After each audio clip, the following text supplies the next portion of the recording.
আজকের দিনটা আমার জীবনের অন্যতম স্মরণীয় একটা দিন। স্মরণীয় দিন কেন বলছি? আচ্ছা, এই বিষয়ে একটু পরে কথা বলছি। বাট আপনারা যে এখন দেখতে পাচ্ছেন যে জায়গাটা সেটা হচ্ছে পদ্মা ব্রিজ পার হয়েই ঠিক তারপরে এই যে সাইডটা সেটা দেখতে পাচ্ছেন। আমরা এই যে এখনো পর্যন্ত পদ্মা ব্রিজের কিছু পার্ট দেখা যাচ্ছে। সো এই দিনটা ছিল হচ্ছে ২০২৪ সালের ২৭ নভেম্বর। আমি একটা স্পেশাল ইভেন্টে জয়েন করার জন্য আরকি যাচ্ছিলাম বাসা থেকে। যশোর থেকে সকাল ৯ টার সময় বাসে উঠেছি অ্যান্ড ১২:৩০ টার ভিতরে আমরা কিন্তু পৌঁছে গিয়েছি হচ্ছে আ ঢাকাতে। সো এই দিনটা ছিল শুক্রবার। অ্যাকচুয়ালি ২৭ নভেম্বর কি ২৮ নভেম্বর আমার খেয়াল নেই। বাট শুক্রবার ছিল, ফ্রাইডে ছিল, নভেম্বরের শেষের দিকে ছিল।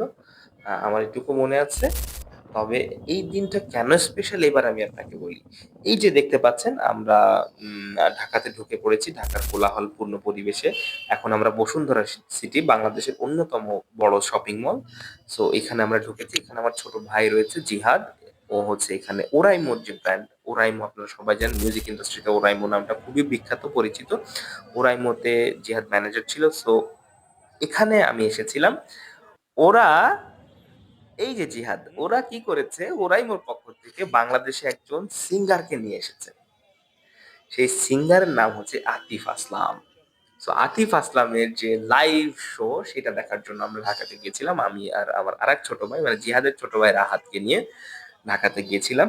সো এই যে আতিফ আসলামের যে শোটা এটা আমার জন্য একটা মানে খুব স্পেশাল একটা ডে ছিল। সো দেখেন আমরা এই যে শোতে ঢোকার পূর্বে আমরা যে জায়গাটা বাইরে টিকেটটা নিয়ে ওরা ঢোকার জন্য সিরিয়াল দিয়েছে। অনেক বড় সিরিয়াল। সেই সিরিয়ালের কথা যদি আপনাকে আমি বলি সেটা আসলে বলে শেষ করতে পারবো না। বিকজ এই সিরিয়ালটা এত লম্বা ছিল জাস্ট আমি আপনাদেরকে দেখাই।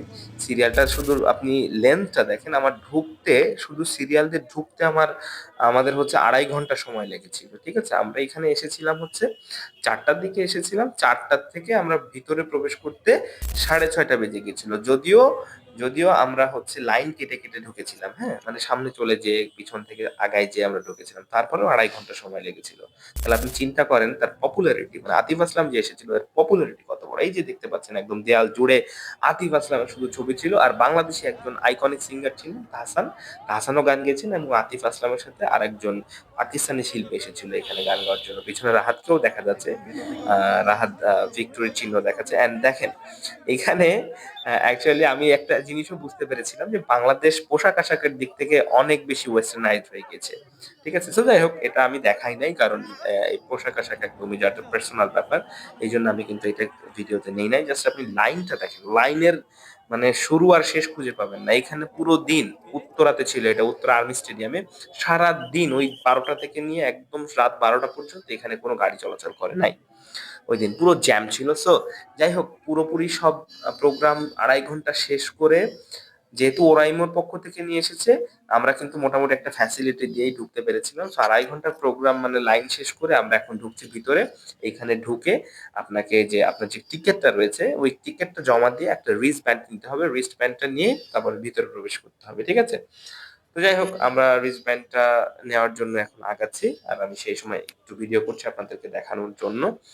সো এইটা আসলে আতিফ আসলাম আসলে কতটা ইমোশন মানুষের যারা 90s কিডস তারাই জানে আসলে আতিফ আসলাম 90s এর ছেলে মেয়েদের কাছে কতটা বেশি মানে ইম্প্যাক্টফুল একটা পার্সন। ঠিক আছে? ওর গানগুলো কতটা ইম্প্যাক্ট রাখে আমাদের উপরে সেটা আমরাই শুধু ভালো জানি। সো এখান থেকে রিস্ট ব্যান্ডটা নিলাম। রিস্ট ব্যান্ডটা নিয়ে আমরা কিন্তু এখান থেকে সরাসরি ভিতরে যাওয়ার জন্য আরকি রেডি হচ্ছিলাম। সো এই যে আমরা অলরেডি ভিতরে ঢুকে পড়েছি। এটা হচ্ছে আর্মি স্টেডিয়াম উত্তরাতে। তো এখানে কিন্তু টোটালি 1 লাখ পিপল এর অ্যারেঞ্জমেন্ট করা হয়েছিল। বাট ওখানে দেখাচ্ছিল স্ক্রিনে দেখাচ্ছিল ১,২০,০০০ এর বেশি উপস্থিতি ছিল ওইদিন। সো যাই হোক এটা জাস্ট শুরুও হয়নি তখন। জাস্ট আমরা ভিতরে প্রবেশ করেছি। এখানে লোক তখনও ঠিকঠাক মতো এখনো ভিতরে ঢুকে পারে নাই। তো এই যে সন্ধ্যার সময় ঠিক সন্ধ্যা হয়ে যাওয়ার পরে মোটামুটি যখন ফিলার্স সিঙ্গাররা যখন গান গাচ্ছিল তখন আমরা দাঁড়িয়ে দেখছিলাম আর গান শুনছিলাম। তো যাই হোক হাসান ভাইও খুব ভালো একটা গান গেয়েছিল। প্রেম তুমি আসবে ভাবে আবার হারিয়ে যাবে ভাবিনি। However, যদিও তাহসান ভাই অনেক সুন্দর গান গেয়েছিল বাট আপনি যখন স্পেশালি কার জন্য ওয়েট করবেন তখন কিন্তু অন্য কিছু ভালো লাগবে। যাই হোক we were eagerly waiting for Atif Aslam to be appeared and আমরা কিন্তু ওই দিকেই তাকিয়েছিলাম। ঠিক আছে? সো খুব এক্সাইটমেন্টে তাকিয়েছিলাম অ্যান্ড আতিফ আসলাম কিছুক্ষণ পরেই তার এন্ট্রি নিল and that moment was quite amazing. আসলে I can express in word that moment.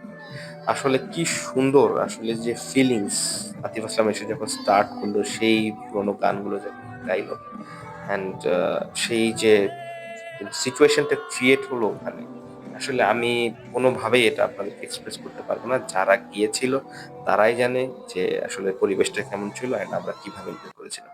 যাই হোক, এই কারণেই আপনাদেরকে ১ম এ বলেছিলাম যে এই দিনটা আমার জীবনে অন্যতম সেরা একটা দিন অ্যান্ড মেমোরেবল একটা দিন। এটা আমি কখনোই ভুলতে পারব না।